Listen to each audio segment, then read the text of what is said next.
you had an absolutely incredible, and I mean, just origin story. Like you have seen and done it all. I mean, the circumstances of your growing up was extremely harsh. No. Yeah, it was pretty gnarly, man.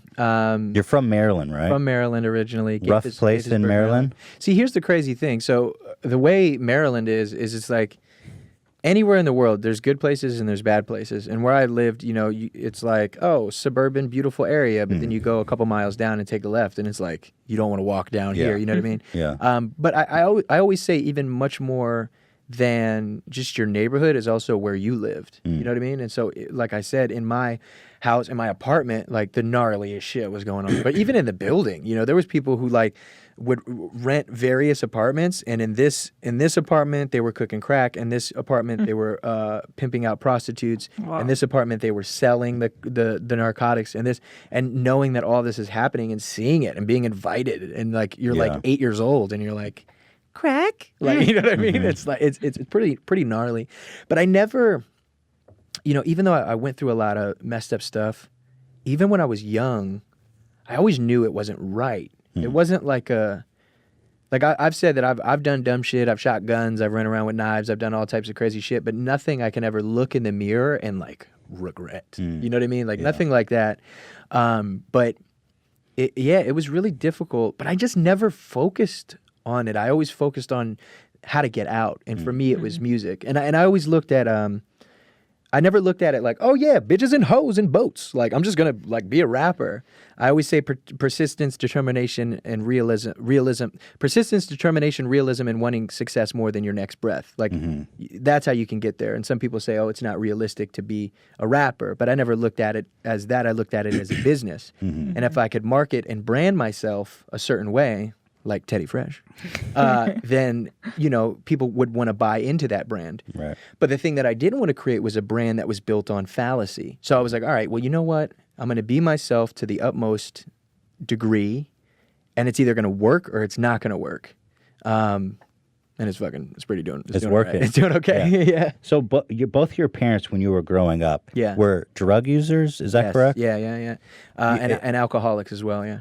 So your dad, you've rekindled your relationship with him recently, yeah, right? Yeah, definitely. He's a good dude, man. There was a point in his life when he wasn't the best guy. One of my earliest memories was probably about 4 years old, being left in Southeast D.C. while he went to go smoke crack with some chick that wasn't my mom.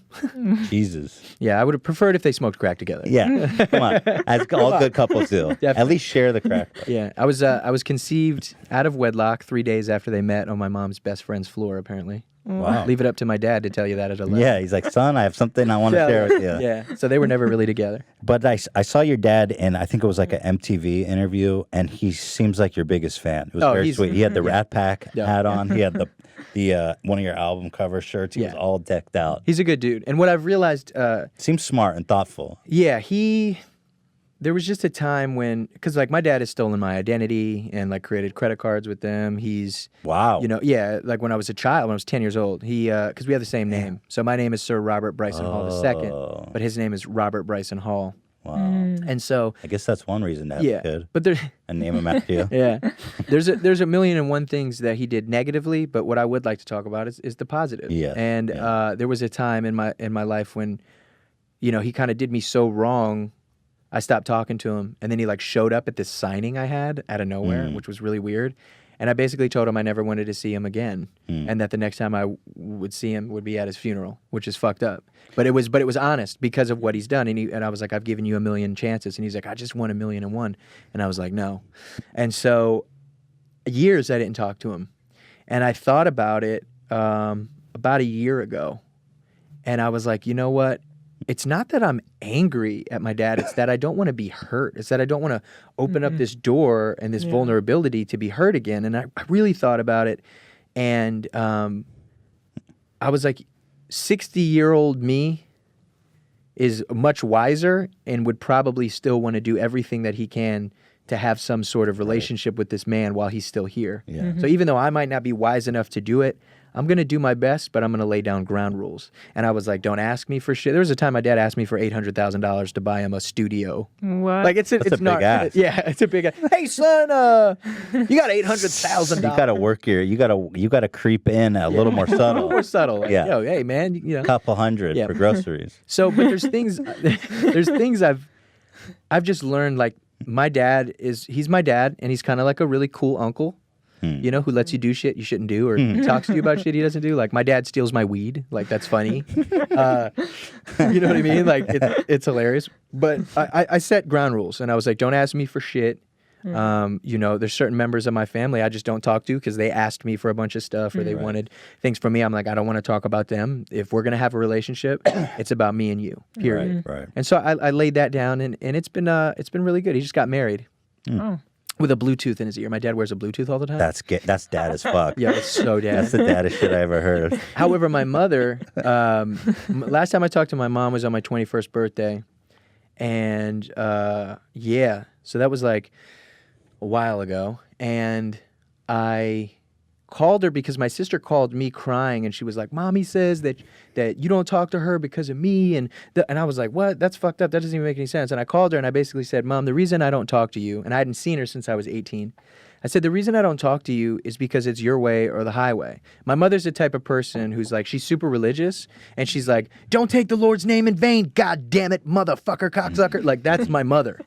Right. So it's like it's a very like hypocritical, and I was raised my whole life this way, you know, to the point where, like, you know, I was raised Christian my whole life, and then, oh, you know, her best friend of 20 years just convinced her to be Catholic, so now we're Catholic for like 2 months until they get in an argument, and then we go back to being so Not much sincerity. Yeah, but it was she judged people like super hardcore, and I'm not here to bash my mother. I'm just here to give. I'm just explaining why I don't have a relationship with her. And she's just the type of person that, like I said, it's her way or the highway, from religion to life to this to that. But it's like, you know, I remember when I was 14, I was still a virgin. It was 9th grade, and I had condoms in my backpack, and I didn't really. Like me, I'm not the type of person who has sex with a bunch of women. That's just not me. Like that's gross. Like I have to. I have to have some connection, you know, in a relationship to somebody, even back then as a kid. Anyway, I had these condoms, and she found them, and she was like, are we going to talk about, you know, what I found in your backpack? And I was like, what are you talking about? And she was like, condoms. And I was like, well, I'm not having sex. And she was like, well, you shouldn't have condoms. And I was like, but what if something happens? And she's like, well, you just don't have sex. And I'm just kind of like, that's not realistic, man. You know, like, wouldn't you prefer I be safe about it and smart about it? So it was with that, along with, you know, the alcoholism, and, you know, she took me out of school to homeschool me for 3 years, and she didn't teach me anything because she drank all night and slept all day, and I was alone, and that's when I super got into skateboarding. And, I didn't know that. Yeah, and but the fucked up part is, so my mother, unfortunately, you know, she had dealt with, she'd been raped, sexually assaulted her entire life, molested as a child, and these are things that fuck with you. Now you take that plus drug use, from LSD to you know, alcohol in general, then antidepressants, but mixing antidepressants with alcohol, like on an insane, it's the gnarliest shit. So it's like you have a tortured soul here, but also the gnarliest part is my mom's fucking racist. I know. I've heard you talking about anecdotes about how your mom is racist. Yeah, like my mom. That I find just completely almost fascinating. I'm multiple times a week, my mother called me a nigger. The craziest shit ever. So, you know, all of her children are from black men. But but it's systemic. You know, she told me a story about how when she was a teenager, 13, 14 years old, she brought a young black man, you know, she was dating a young black man, and her parents were like, no, like, you know, there's no way that you guys can be together and blah, blah, blah. And this just really messed her up because she genuinely was attracted to, you know, strong, beautiful black men. And, but just society, it's something that I've had people be like, oh, that doesn't even sound right. Like, you're lying. That doesn't make sense. But it's like, okay, whatever. Imagine growing up and it doesn't make any sense. Oh, I definitely, It does insane. make sense in a way. I mean, it fits the character you're describing of the whole package of this person. It was really gnarly. And the thing that hurt the most, I think, is when I, you know, 15, 16 years old, first started getting into rap and hip hop, using that as a form of expression, to be like, life is hard sometimes. It's hard dealing with this shit. And she'd be like, motherfucker, don't you curse. And then I'm just like, oh my God, it's just such. Your brain is just fucking yeah, it's gnarly. twisted. It was so gnarly. But once again, I'm not here to bash this woman. Only paint the picture. I understand. Of what I grew mean, up it's with. important. Yeah. We're you know. It is Very important. interesting. But so yeah, you have those two sides of parenting. Do you feel like parentless in a way? I mean, I know you're Yeah. in touch with your father, but it doesn't seem like Yeah, the no, kind he's of, not my dad. Yeah, Sorry it to doesn't interrupt. sound Yeah. like a dad figure. it's not the kind of relationship you would want in a perfect world with your father. Definitely. Yeah. It is hard. But, Sometimes you probably feel like you're taking care of him more than the other way around. oh, every time. Like Which that- isn't really that's what it you is. want to be feeling as a son. You No, want you- someone to nurture you. Yeah, you want to be vulnerable. I have had Mm-hmm. some really great people in my life, like my godmother, like I just call her my Right, godmother, but Mary Jo and Yeah. Bernie back in Maryland, who I first met when I was 14. And it's funny because, Shreddy's crying. Shredder. My godmother told me, I didn't know I told her this. She said, when you first came to me and we first met, you said, listen, my mom, like my house situation is really terrible. It's really messed up, but please don't call social services, please.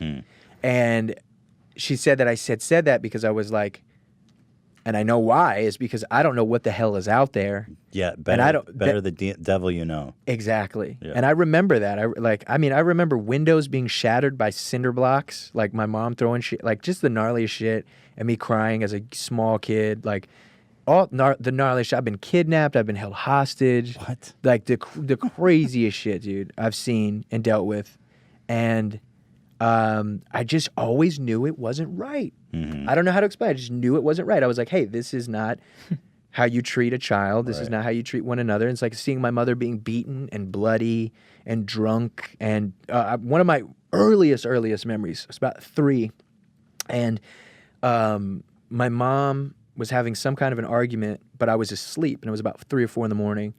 And I woke up to the police knocking our door down and handcuffing her and dragging her down these like cobblestone stones from our townhouse in her blood, Oh, just Whoa. soaking the sidewalk, God. which was so gnarly.